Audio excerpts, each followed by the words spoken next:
Alright folks, today I'm here to take you through the second volume of the Walking Dead comics, Miles Behind Us. If you haven't seen my video covering Volume 1 yet, I'd highly recommend checking it out beforehand, as I will not be reintroducing the characters that we first met in that installment, which may lead to some confusion as the comics differ quite a bit from the show. But as mentioned in my previous video, Volume 2 actually saw a change of artists as Charlie Adlard had taken over the reins from Tony Moore, leading to a different but equally as clean art style in my opinion. But what doesn't change between volumes is the quick pacing of the story compared to the show, as the entire farm arc, if you can even call it an arc, takes place within only 3 issues opposed to the TV adaptation that plays out over 13 episodes. And with crucial characters like Shane already gone by this point in the comics, you're going to see quite a few plotlines changed as we go, so I'm excited to hear your thoughts on this chapter in the comments down below.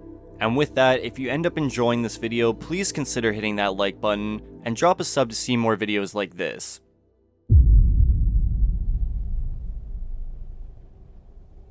While attempting to adapt to the new world, Officer Rick Grimes was forced to watch his best friend Shane Walsh descend into an inconsolable rage, as he held Rick at gunpoint after developing feelings for his wife Lori. However, his breakdown would be cut short as the young Carl Grimes would shoot Shane in the neck, believing he was protecting his father from danger. Although Rick would remain in shock from what had happened in the woods, not all were exactly devastated, specifically Lori, who spits on the late cop's grave, signifying any endearment she once had for him had died that day as well. Rick may not have foreseen his best friend turning on him, but he did foresee the danger they were in within the camp, and that was recognized by the rest of the group, who anoint him their new leader, believing he to be the right man that will keep them safe. And the best way to do that now was to leave that death trap. Shane's breakdown had come suddenly and unexpectedly, so mental health among the group was a huge concern for Rick at this time, especially for Carl, who stays silent when asked if he wanted to discuss what had happened.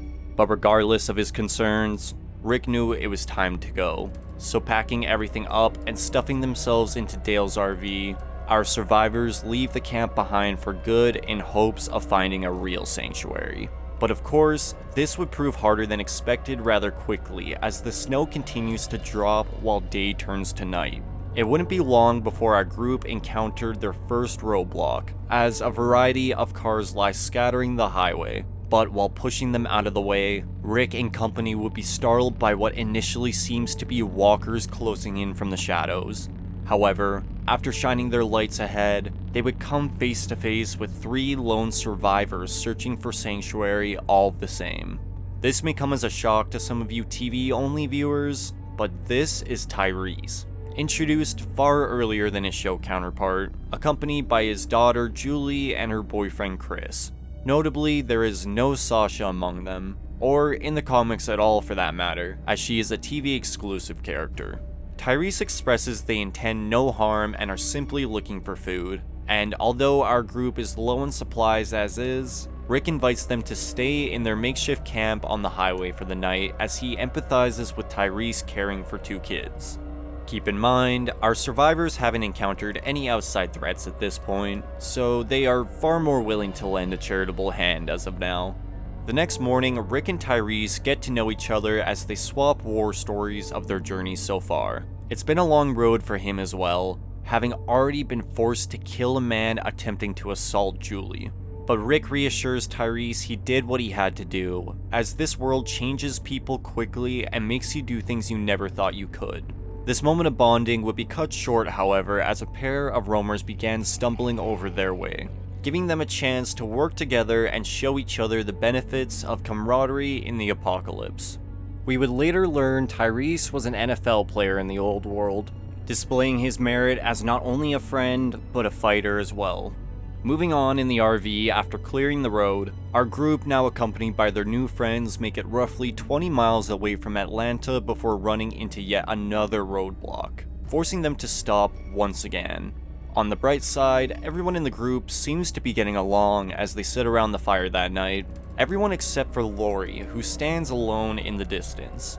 Checking in on her, Rick wonders if everything is alright, But Lori drops the bomb that she is pregnant and she doesn't know what to do about it, as she fears raising a baby in this new world. And that sentiment carries throughout the rest of the group as they give the news. There are no more hospitals anymore, so it'll be up to them to deliver it, but Rick simply smiles and says they'll cross that bridge when it comes. But privately, Dale asks Rick if he believes the baby could actually be Shane's.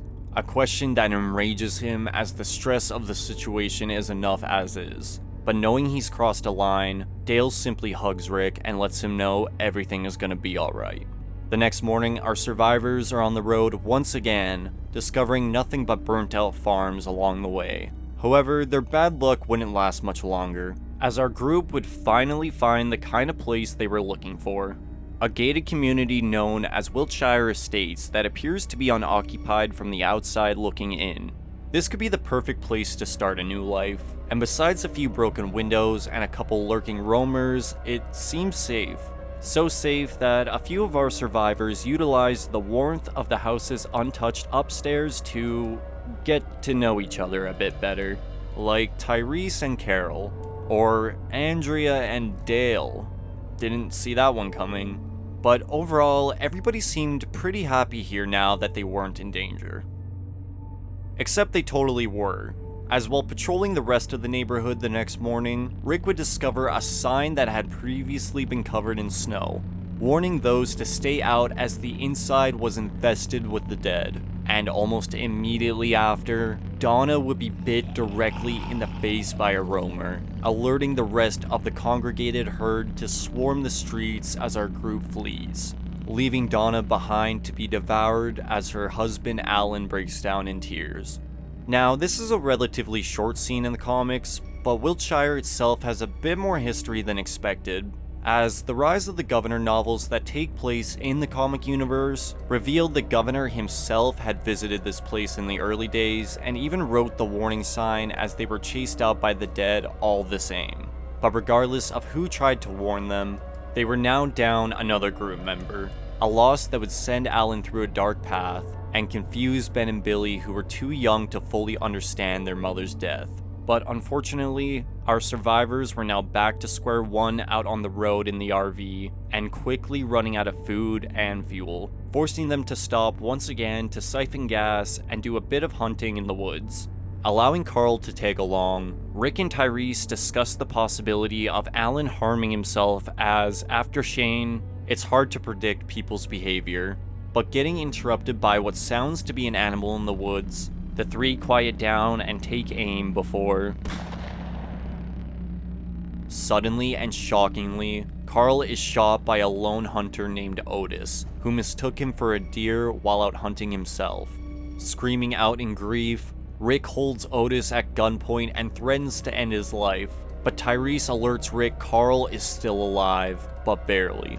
Genuinely feeling regretful, Otis informs Rick and Tyrese he's from a nearby farm, owned by a man who may be able to help with his limited medical experience. So frantically wrapping Carl in his jacket, Rick takes off with Otis into the woods while instructing Tyrese to alert the rest of the group to follow them. Sprinting across the field, Rick and Otis arrive at the farm with Carl bleeding heavily in his father's arms. Here, we are introduced to Herschel Green, the man who would be generous enough to attempt surgery on the boy despite the lack of experience.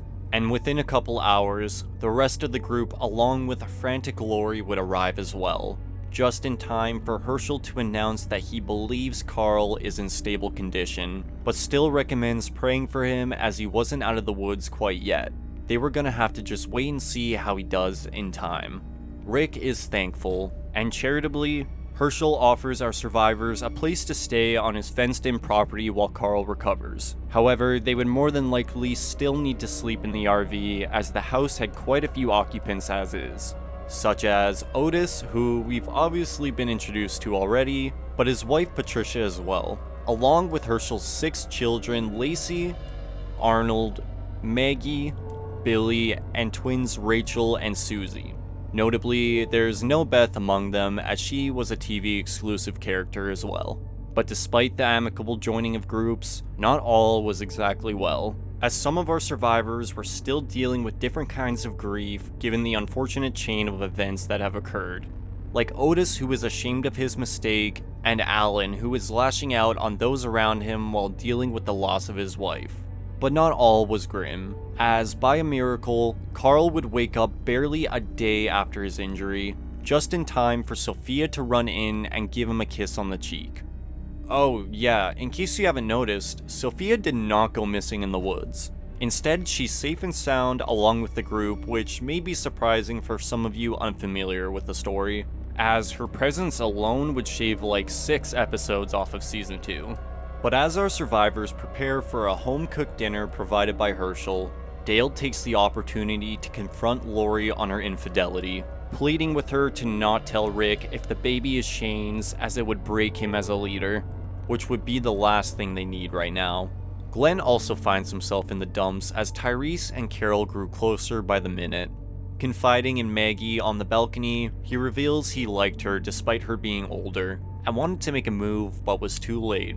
The truth is, however, Glenn was just lonely, and it turns out Maggie was too, as she very boldly tells him she'd be down to get to know him if that's what he wanted, sparking the beginning of a rather long-lasting relationship.